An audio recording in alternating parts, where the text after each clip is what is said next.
Alex, in 2018, when you started the company, what was the opening that you saw? Yeah.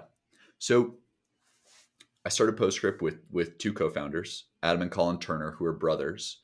And what we saw, it was a very classic like entrepreneurial moment. It wasn't through this, you know, genius market analysis or anything like that. We had a friend who ran a small business on Shopify who was complaining to us that he didn't have a way to text his customers. So it was someone describing a very, very like specific problem. And we thought, okay, that's interesting. Maybe we can build something to solve that problem. We knew e-commerce really well. We were in e-commerce, but we weren't part of the Shopify ecosystem at all. We didn't know about their platform, uh, but we were attracted to it because, given some entrepreneurial failings of the past, like so many of us, um, one of the things that especially Adam and Colin were most interested in was the idea of, if we're going to build something, we want to build something with built-in distribution. So the idea of launching a Shopify app where there's like a built-in audience and built-in distribution through the App Store, and it being B2B with potentially recurring revenue and solving a very discrete specific problem, that was really interesting. So at the time, we actually thought that Postscript was going to be a very small but nice business. We were like, let's build this. This can be passive. Maybe we'll each make $3,000 a month. That would be a huge win. And we really had no idea about the size of the market or the potential product market fit, but it was all about solving a discrete problem that had built-in distribution. And what was your insight that led to tying yourself to Shopify specifically? So that was a bet for us. Um, there were a few different factors. One is that we were e-commerce people. We were running different brands and different e-commerce businesses, and we wished that we built it on top of Shopify. So even though this was 2018, this was before Shopify is what it is today, it was still like public and doing very well. And we were really in this problem of, we were running our businesses on like a homegrown e-commerce solution. And it's hard for e-commerce businesses to have like full teams of developers. It's like that doesn't really work in that business, especially competing with SaaS. So the idea of having like a built out platform was attractive to us. And so we were like, oh, this is interesting. Like, Shopify's this SMB platform. It's growing every year. It has a huge customer base. And we're seeing successful businesses be built on top of their tech platform. Like before us, folks like Klaviyo and Yotpo were doing really well and building like real big businesses there. So clearly the market was large enough to support tech companies on top of the Shopify platform. And so that's what attracted us, was like both the fact that we'd experienced the pain of being merchants trying to build without it, and also watching others really build like huge SaaS businesses on top of it and in that ecosystem. And We, was there we any particular idea or a bet around why would you win in this business, like differentiation? Because I think already multiple players were there.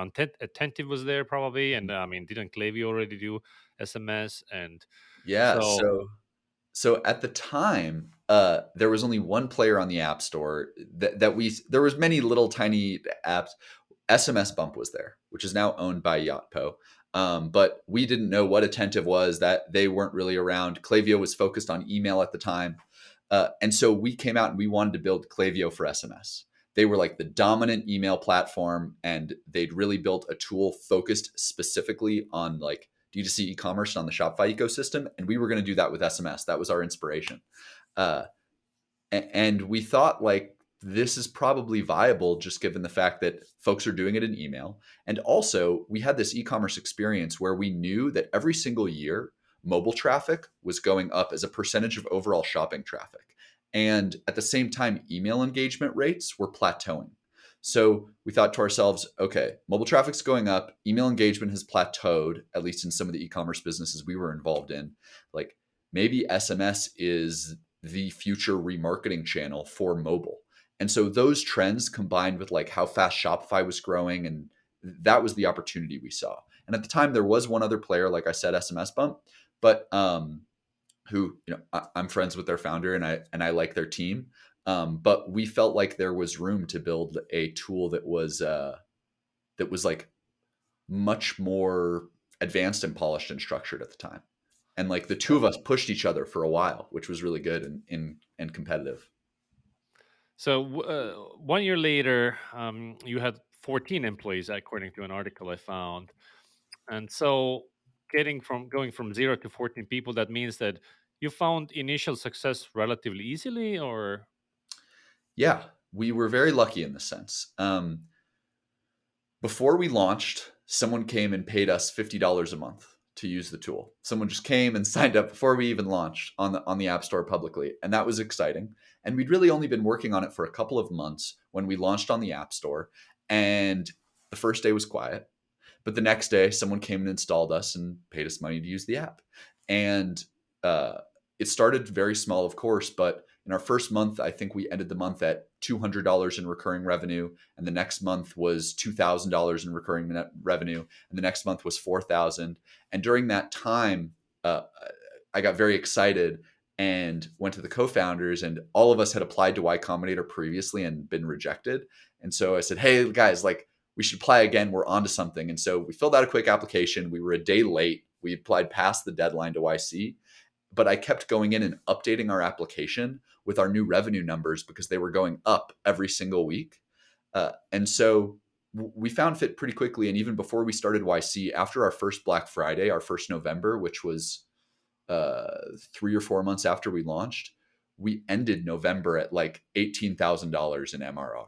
And we were like, oh man, this thing is real. Like we are very much onto something. And even though there was tons of bugs in the software and it was very stripped down, lots of functionality to add, we were still providing value enough to merchants that they were paying us hundreds of dollars a month and seeing good results. so in the beginning it was a pure opportunity that this market is underserved. We can build a product Mhm. that enables customers to do, this, and that's how we're going to win. At some point, when your product, let's say, started to mature, you built out your, the main functionalities. Mhm. um, Typically, when there's a lot of demand, more competition will come. Oh, So how yes. did your product strategy evolve as you started to get more mature? It continues to evolve. Like we are in a hyper competitive market, and it's very good for merchants, right? Because like there's so much active development from like really big established players.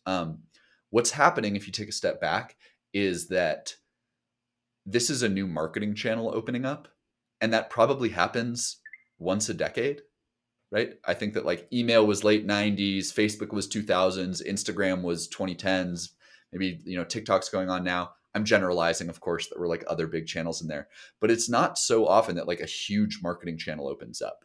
And so it makes sense that as there's one opening up now with mobile messaging and SMS, there's a bit of a land grab going on. There's lots of venture flowing into it. There's like very big, sophisticated players going after it. And there's really strong product market fit. Like e-commerce merchants see great results from SMS.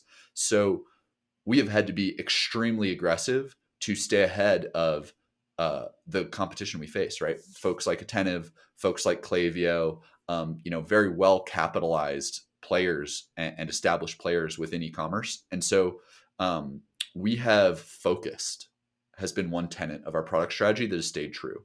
You'll notice we don't do email, unlike those other players, right? We don't work across lots of different platforms or use cases like those other players. We focus on Shopify, we focus on direct to consumer e-commerce, and we focus purely on SMS. And so underneath that focus comes all kinds of like little product advantages and speciality that compounds both within the product, but also within like our team and our knowledge set, which because this is a new channel has been really, really valuable for merchants because they don't know how to work it. So yes, they can, I have like nothing but respect for both Attentive and Klaviyo, and a merchant can stay on Klaviyo and like do SMS marketing, right? Do like totally solid work. But the support they're going to get from like the org, right? Klaviyo's org knows all about email. And so Postscript can come in and like our org knows so much more. And then our product has all these little advantages that come from focusing on it. And that's really been how we've like gone about competing is through focus. And so, to play the devil's advocate, Mm-hmm. in technology, if you want to throw money at, trying to replicate another tool, it's doable. Yeah. Other players can, even new players can come and just build what you've built so far. Yeah. And so you mentioned that your support might be another competitive advantage here. What else are you banking on, knowing that feature-based Mhm. differentiation is going to be increasingly difficult? It's essential. So I think we have like a very differentiated vision. Like when I talk about some of the competition we face, we believe that, and we watch them build like marketing automation tooling, right? Like taking like email marketing automation and e-commerce marketing automation and bringing SMS to that. And merchants are going to make money from that, and that's great. But we have a very different perspective long term, and that's what we're like very actively building and shipping software towards, where we think that SMS is actually extremely different than email. SMS is a two-way channel, fundamentally, and consumers' tolerance for it and receiving marketing messages is much, much lower than their tolerance is for an asynchronous channel like email. And so that creates interesting dynamics where like it's early days, open rates are really high, click rates are really high. So can you do the same thing you're doing on email and see results with SMS? Yes. Is that going to work a year from now or 2 years from now? No. And so what we're building towards is we call it the conversational commerce vision, but it's really about taking all of the like e-commerce interactions that happen, on site and like bringing those natively in message. So people can do things today in Postscript, like, yeah, they can get a marketing message, but they can also reply back and work with that brand's customer support team natively in message, right? Or maybe they're on a subscription. They can manage that subscription. They can reply skip or reply yes to add an upsell.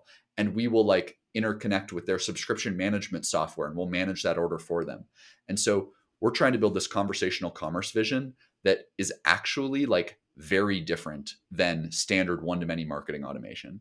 And as we ship software there and as we see the early adopter brands move in that direction, the results are there. Like we have a customer, they're a great brand, they're doing very well.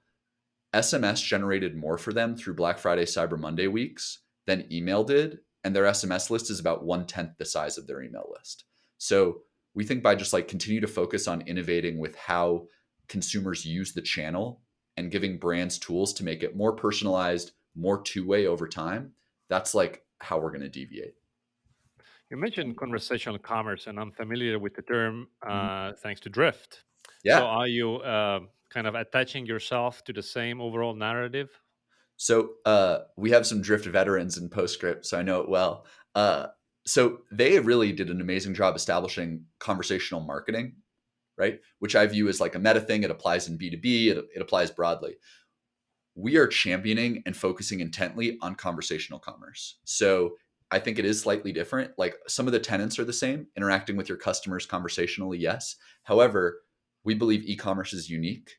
We are like focusing on that. It's not really a small niche, it's a large one, but we're really, really focusing there and on like D2C, like SMB through like large merchants. And where I did you, in very practical terms, telling that story, is that like, do you have a strong sales-led motion, and then you have a sales deck talking, Mhm. telling that story? Is that on your website? Is it in your ads? So we Postscript's root is as a product-led organization. We had a very strong like inbound and self-serve and product-led motion for many years. And this last year, 2021, was the first time that we really forcefully layered on top a sales-led motion as well. So we've built out now like a large, like forward-leaning go-to-market organization, but for a long time the product was doing the like education and selling for us. So now we have like both those motions going. In 2021 spring, there was a TechCrunch article talking about your growth, mentioning that Mhm. you've grown to 67 employees or whatever, and today LinkedIn shows like more than 220. So Yeah. 2021 was a year of insane growth. What was behind it? um, Behind it in terms of like how we did it or why we did it. Yeah, exactly. Like, so how did you manage to grow so fast? Was it just Yeah. telling the conversational commerce story and building product? Was there hmm anything else? So, hmm. Did your I, strategy change along the yeah, way, yeah, or did yeah. you just keep on doing the same thing?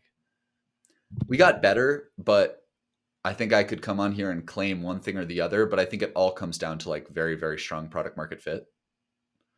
um, I think that that fuels growth. And when you start to do more and you're in a place of strong product market fit, the market will often like respond back to you.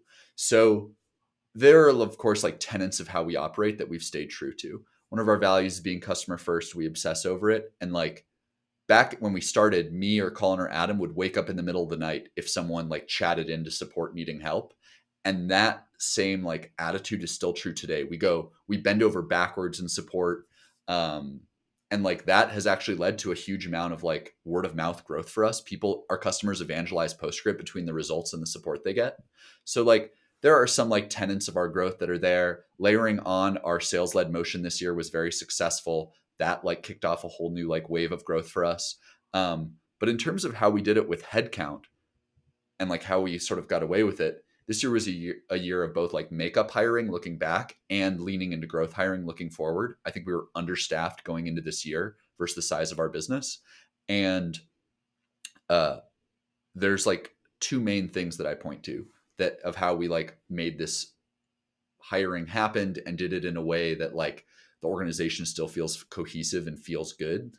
Is the first is like we've been very aggressive with values and having like a culture of authenticity from the start.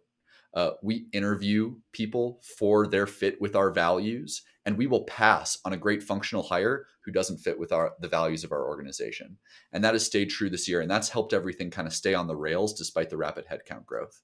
The other is we made a very large investment in building an extremely strong in-house recruiting team. They're like full cycle recruiters. They're extremely good. And instead of leaning on like agencies or external sourcers or, this here and this there, we were like, no, we need to treat this like we would a go-to-market function, like we would a sales function with like strong leadership, a metrics driven organization. But because they're internal and because they passed our recruiting and hiring process, they can also like intuitively understand our values and the culture of authenticity. And so they become very good evangelists for Postscript. So what I often hear when people join is that they had the best experience of their career interviewing here, that like the interviewee and candidate experience was very high. And so that like just all goes back to this big investment in building the in-house recruiting team and treating it with the same standards as we would, engineering or sales or another key organization. How big is the team? It is 8 people. Um, what bets along the way have not paid off?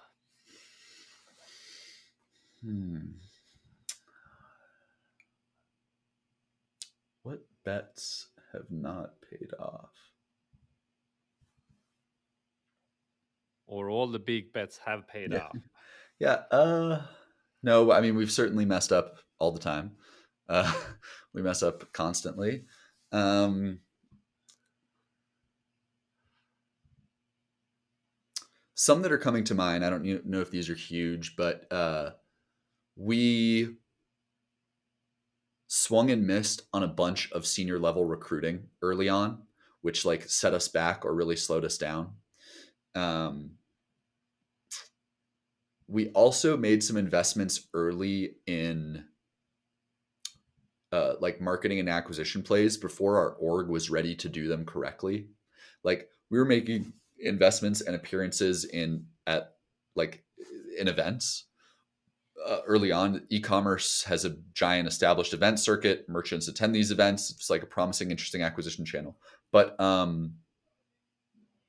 in truth, like our org wasn't ready to service that, so it became just like a distraction of time and money. Where Mm. like until you're like staffed up to like make the most of that sort of opportunity and not take your eye off the ball, it becomes a huge distraction. Another bet that I would say in retrospect we were a little like out over our skis on is I look back with regret that we didn't build the go to market organization more aggressively sooner. We were really proud of our product led roots and we were really proud of that identity of being like a self serve tool. And in a market that's like this competitive, that has this much opportunity, It's like a marketing channel opens up once a decade. You got to go for it. I wish we'd invested much more aggressively early on in building our sales led motion. So I think that, like, I don't know if that's more a missed opportunity than a bet, but I look back with regret that we didn't start going harder there a year earlier. So when you say a go-to-market team, do you mean sales specifically? So you have like SDRs and AEs and hmm anything else? I mean, SDRs, AEs, customer success managers, a more built out marketing team. Like we had, one or two people in all those areas, and those folks did great. But I think we were like fundamentally not aggressive enough chasing the opportunity really across like full life cycle and building out distinct motions for distinct customer segments.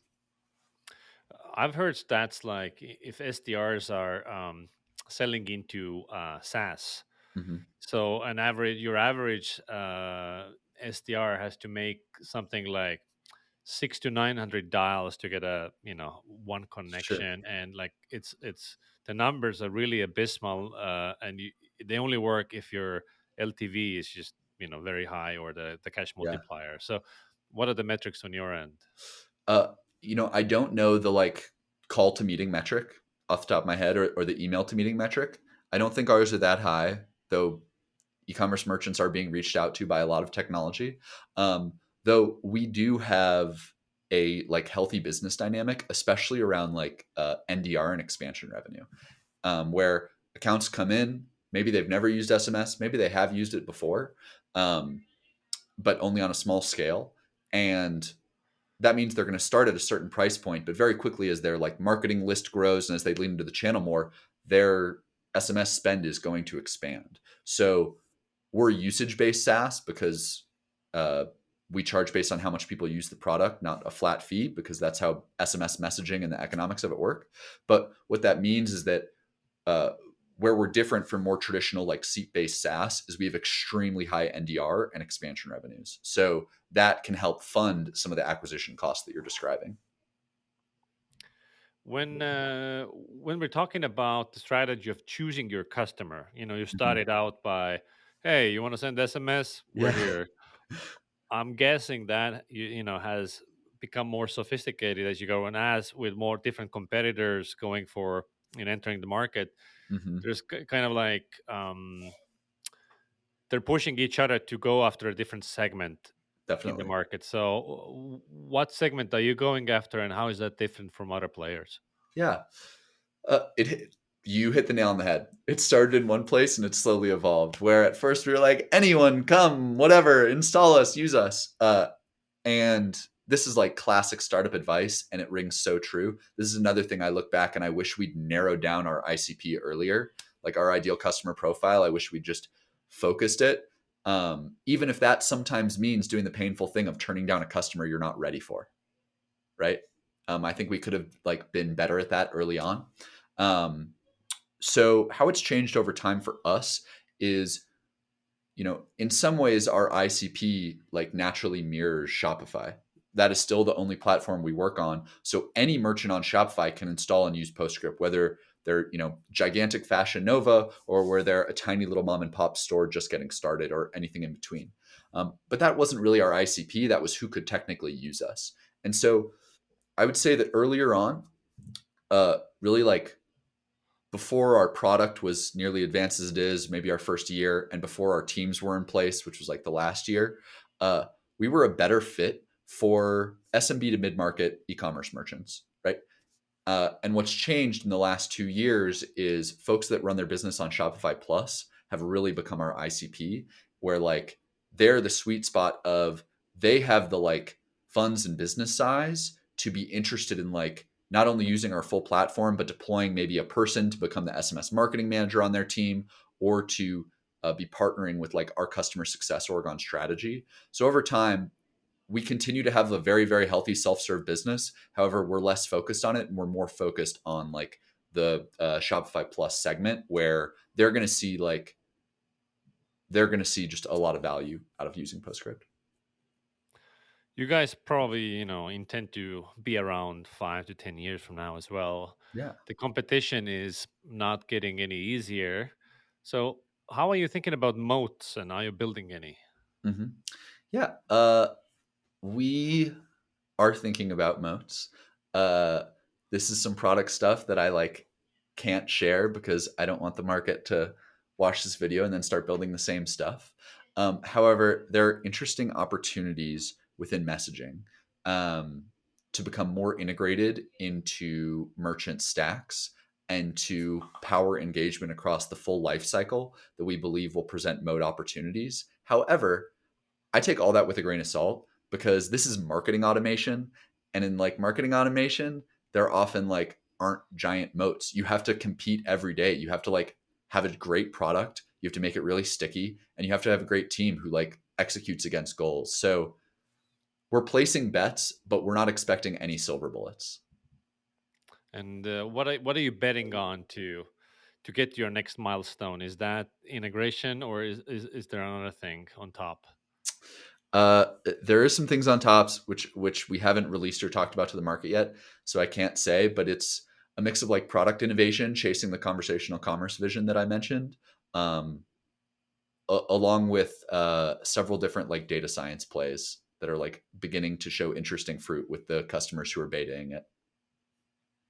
Awesome.